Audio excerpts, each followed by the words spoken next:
Vamos a hablar de vacunación y de diabetes a propósito de que ya viene la temporada de vacunación, ya inició precisamente ayer. Ahorita hablamos de influenza. Vamos a hablar qué tipo de vacunación es relevante para los pacientes con diabetes, qué se debe de tener, por qué es relevante, un poquito de plática de cómo funcionan las vacunas y por qué nos generan protección, ¿de acuerdo? ¿Por qué vacunar? La importancia de la vacunación en pacientes con diabetes tomó relevancia importante, sobre todo después de la pandemia.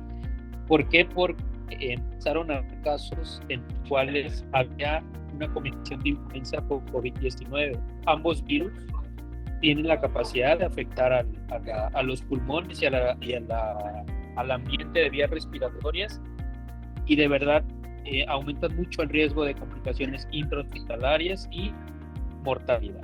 Entonces, vacunar a alguien con diabetes nos va a ayudar a reducir que tenga problemas infecciosos y a que tenga hospitalizaciones. Las hospitalizaciones por sí solos son un factor de riesgo para tener enfermedades de tipo infecciosa más importantes. ¿Okay? Entonces, ¿cómo funciona una vacuna? La vacuna es una preparación que usa partes de virus, toxinas, bacterias, cualquier agente al cual se quiera formar cierta respuesta autoinmune, es decir, anticuerpos en la persona para después generar memoria de protección. Entonces, para preparar una vacuna, teniendo de ejemplo esta estructura que simula ser un coronavirus, la información contenida en la vacuna va principalmente llena de, puede ser material genético traído directamente del virus o una copia exacta del material genético contenido en el virus. Esta preparación, por lo general, hablando puntualmente de virus, pueden ser virus inactivos, virus atenuados, o sea que están vivos pero casi con un índice de proliferación muy bajo, que le genera realmente un riesgo casi nulo de infectar al paciente, pero la mayoría de las veces ya son inactivados. O sea, el virus que se inyecta o la partícula que se inyecta al paciente no tiene la capacidad de infectar. ¿Okay? Ahí es un punto importante, ya que hay muchos mitos, hay muchas preocupaciones de no me voy a vacunar porque me puede generar la infección. Y realmente la mayoría de vacunas actuales que se usan son principalmente preparaciones inactivas del virus, una toxina inactiva o una porción de la bacteria precisamente inactiva. Aquí el punto es darle a nuestro sistema inmune, ¿sí?, una sustancia que pueda reconocer como extraña. Cuando nuestro sistema inmune reconoce una sustancia como extraña, genera anticuerpos, ¿sí?, ya sea para controlar, para hacer que no prolifere y para desencadenar la respuesta que termine eliminando o destruyendo esa partícula. Entonces, partimos de un ARN que no es nada más que un material genético del virus o una proteína del virus. Una estructura, cualquier estructura del virus, bacteria o toxina puede generar respuesta autoinmune, ¿okay? Y el punto es que el paciente genere anticuerpos. O sea, lo que hacemos en la vacunación es simular que el paciente estuvo expuesto al virus para que pueda tener defensas en caso de que en un futuro cercano o lejano pueda verse expuesto a esta partícula. ¿Okay? Entonces, vamos a empezar con los tipos de vacunación que son importantes en el paciente con diabetes. La primera sería la influenza. Influenza es una infección común. La influenza genera una alta mortalidad en población vulnerable. ¿Quién es una persona vulnerable? Los pacientes con diabetes mal controlada, las personas con enfermedad cardíaca mal controlada, las personas con insuficiencia en la función de los riñones o insuficiencia renal, las personas con enfermedades hepáticas o cualquiera aquella enfermedad que altere la respuesta inmune. Un ejemplo de un virus que puede afectar la respuesta inmune pues es el virus del VIH, ¿no? Lo que se conoce como SIDA. La vacunación ha estado relacionada con la disminución de muerte en pacientes con diabetes. Entonces, ya tomando puntualmente el tema de diabetes, las personas que tienen diabetes pues tienen un riesgo ligeramente aumentado si está bien controlado o extremadamente aumentado de alguna infección si el control de la diabetes no es adecuado. ¿Okay? Y todo esto de vacunación contra influenza, como lo comenté hace ratito, tomó muchísima importancia cuando se dio la pandemia por COVID-19. ¿Qué ocasiona la influenza? La influenza es un virus, es contagiado por gotas, cuando una persona estornuda, cuando una persona tose, cuando una persona incluso habla. Generalmente suele afectarle las vías respiratorias superiores e inferiores, puede causar neumonía. Esta es una radiografía en un paciente con neumonía por influenza. Vean cómo los pulmones, que son esto que estoy señalando, cuando están sanos deben verse negros, porque negro es el aire. Entonces el pulmón está compuesto de aire. Todas estas rayitas blancas no es nada más que la inflamación ocasionada por el virus. Existe un tratamiento antiviral dirigido precisamente al virus de la influenza, que realmente fue lo que ayudó a tener el brote de influenza del H1N1. Seguramente ustedes todos lo recuerdan. Lo que hizo que ese brote de influenza no pasara a ser una pandemia como lo está haciendo actualmente el coronavirus fue precisamente que para este virus sí existe un antiviral que es sumamente eficaz. Desde esa época se empezaron a dar recomendaciones acerca del estornudo en etiqueta, que es esta imagen en su pantalla inferior izquierda, que es estornudar en el ángulo interno del codo. ¿Esto qué hace? Que las manos no se infecten en caso de que se trate de un estornudo por infección de influenza o cualquier virus, que haya menos expulsión de virus al medio ambiente, que otra persona lo pueda prácticamente inhalar y pues ser contagiado de este estornudo. ¿Okay? Influenza realmente se parece mucho a COVID. El cuadro clínico es muy similar. ¿Cuáles son las diferencias? Influenza suele dar más fiebre que COVID. ¿Sí? La influenza puede producir una tos en la cual haya flemas. COVID generalmente es una tos sin flemas. El dolor de cabeza es un poco más intenso en influenza. La dificultad para respirar en ambos es sumamente importante y es del rango distintivo de ambos virus contra otras infecciones virales. La dificultad para respirar suele estar presente en ambos. Dolor de pecho, dolor del tórax, generalmente en formas graves, mucho más prevalente en COVID. Dolor de garganta, realmente no hay mucha diferencia, el cansancio tampoco. Menor percepción de olor o sabor, solo en COVID. En influenza no hay esto que llamamos anosmia, que es la ausencia o la pérdida de la capacidad para reconocer olores. Dolor articular, dolor muscular, un poco más prevalente en influenza. ¿Sí? Malestar general poco más frecuente por ahí en influenza, escalofríos, escurrimiento nasal, irritación ocular, no hay tanta diferencia. Diarrea no hay en influenza, sí puede haber en COVID. Dolor abdominal también puede haber en COVID, no la mayoría de las veces, pero puede haber. Y en vómito no hay diferencia. ¿Okay? Pues el esquema de vacunación de influenza, ¿cómo es? Existe actualmente dos tipos de vacunas para influenza. Una de ellas es la de virus inactivos y otra la de virus atenuados, que era lo que estaba comentando hace rato. La de virus inactivos, precisamente como su nombre lo indica, son virus que no tienen la capacidad para generar infección. La que es de virus atenuados son virus, pero sin embargo con nula capacidad para generar infección, pero el virus está bien. Actualmente se prefiere que sean de virus inactivos. La mayoría, y casi me atrevería a decir más del 98% de vacunas que se aplican en el país, en México, son de virus inactivos. ¿Okay? Pues prácticamente la vacunación está indicada de forma anual desde los 6 meses de edad. ¿Y por qué es anual? Porque este virus tiene una capacidad muy importante de mutar. Entonces, quizá la vacuna que pusieron el año pasado para influenza, que se vacunaron, no contiene información de los nuevos virus, o sea, de las nuevas formas del virus que va a empezar a atacar en este invierno, porque el virus de un año a otro suele estar. Entonces, eso tenemos que tener de vacunación anual. Otro tipo de vacuna importante para todo paciente con diabetes es la del neumococo. El neumococo es una bacteria, es una infección también común, es prevenible ya que existe la vacunación contra el neumococo. Los pacientes con diabetes tienen mayor riesgo de bacteremia. ¿Qué quiere decir bacteremia? Que la infección se diseminó a la sangre. Este es un estado grave y por lo general terminan los pacientes requiriendo terapia intensiva. ¿Okay? La mortalidad en pacientes que alcanzan esta bacteremia o esta diseminación importante del neumococo alcanza el 50%, prácticamente como un volado.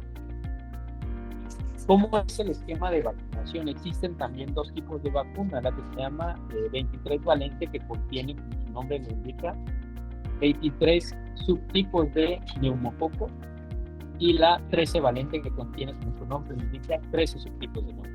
Entonces, en pacientes con diabetes, ¿cómo es la recomendación?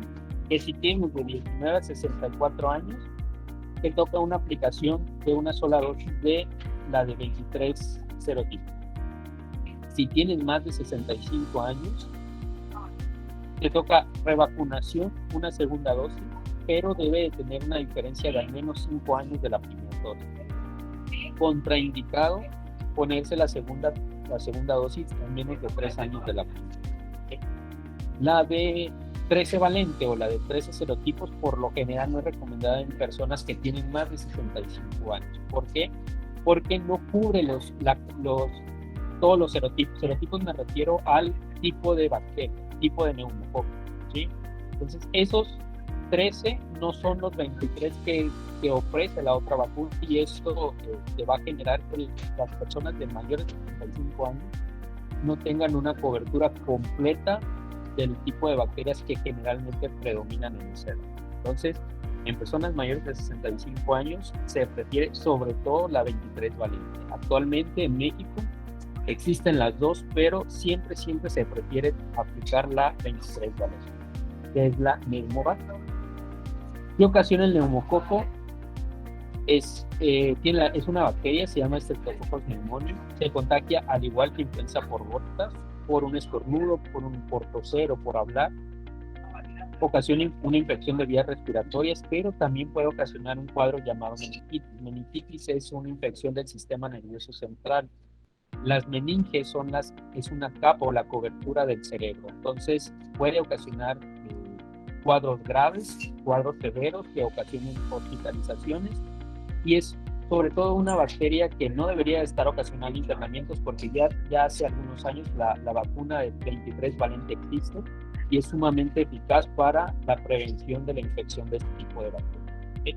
Y esta es una radiografía. Vean cómo aquí arriba se ve negro, que es lo que le dije que es el pulmón sano lleno de aire, y abajo todo blanco. Lo blanco es donde genera la neumonía. Vean cómo es diferente la neumonía por bacteria a la de virus. La de virus por lo general es una diseminación bilateral, o sea, en los dos campos pulmonares, y la neumonía por bacteria por lo general se localiza en una sola parte. Esto puede consolidar y generar. Y para esta bacteria existe tratamiento antibiótico, pero sobre todo el principal manejo pues es la prevención. Siempre la vacunación antes de llegar a la infección y requerir un tratamiento incorrecto. Otro tipo de virus que se encuentra como parte importante de la vacunación en pacientes con diabetes es la hepatitis B. ¿Por qué? Porque la infección por hepatitis B es mucho más común en pacientes con diabetes que en los pacientes que no tienen diabetes. Esta infección se contrae por contacto directo con sangre infectada, uso inadecuado de dispositivos de monitoreo de glucosa. ¿Qué quiere decir? Que compartamos agujas con alguna otra persona que no conozcamos o que se reciclen agujas. ¿Okay? Existen 4 tipos de hepatitis: hepatitis A, hepatitis B, hepatitis C y hepatitis B. Entonces, el tipo A se transmite generalmente por alimentos contaminados. Existe vacuna, sin embargo, la vacunación pues no es tan aceptada porque realmente este tipo de hepatitis se resuelve y no genera un daño en el hígado a nivel crónico, o sea, no genera complicaciones a largo plazo como la hepatitis B. ¿Qué puede suceder con infección por hepatitis B, a la cual sí hay vacuna? Puede ser una infección que pase desapercibida por completo y que en un futuro nos dio un cuadro conocido como cirrosis, es decir, que el hígado empieza a cicatrizarse, más o menos un efecto parecido al alcohol, en el alcoholismo crónico, y también el propio virus es capaz de aumentar el riesgo de cáncer de hígado, ¿no? De ahí de la relevancia y la importancia que se le ha dado a este virus, y por lo cual se creó una vacuna y se recomienda que se vacune a toda persona que sea adulta. El virus de tipo C también se contagia de la misma manera que el tipo B. Para esta no hay vacunación, pero por lo general se da en pacientes que ya tienen infección por tipo B. Lo mismo con tipo D. La tipo D por lo general se da en pacientes que ya tienen hepatitis de tipo B. Entonces, la vacunación para hepatitis de tipo B te previene o te ayuda a prevenir la infección por hepatitis B, hepatitis C y hepatitis C. Y estos tres tipos de hepatitis son las que tienen la capacidad de generar una infección crónica, hacer cirrosis y generar riesgo para cáncer de hígado. ¿Cuál es el esquema de vacunación para la hepatitis B en pacientes con diabetes? En adultos de menos de 60 años deben ser vacunados. Toda persona con menos de 60 años debe ser vacunada para virus de hepatitis B. ¿De acuerdo? Por lo general se requieren de 2 a 3 dosis.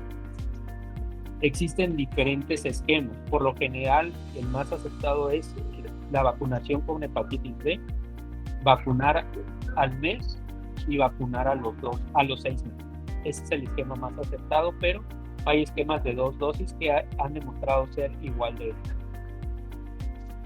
Entonces, ¿cuáles son otros tipos de vacunación? El virus del papiloma humano, por lo general en menores de 26 años, 3 dosis en el periodo de 6 meses. Por lo general es al mes 0, al 1 y a los 6 meses. En pacientes de mayor edad, de 27 a 45 años, solo en el caso que haya riesgo de infección de virus del papiloma humano está recomendado el esquema completo. La influenza, como ya comenté, es para todos y es de frecuencia anual. El neumococo también ya hablamos, la Neumovax es una mascotada, la que tiene 23 serotipos, o sea, más capacidad para la prevención de algún tipo de infección por neumococo. Es una sola dosis, la segunda dosis va después de los 65 años y tiene que haber una separación de 5 años con la primera dosis o la dosis previa.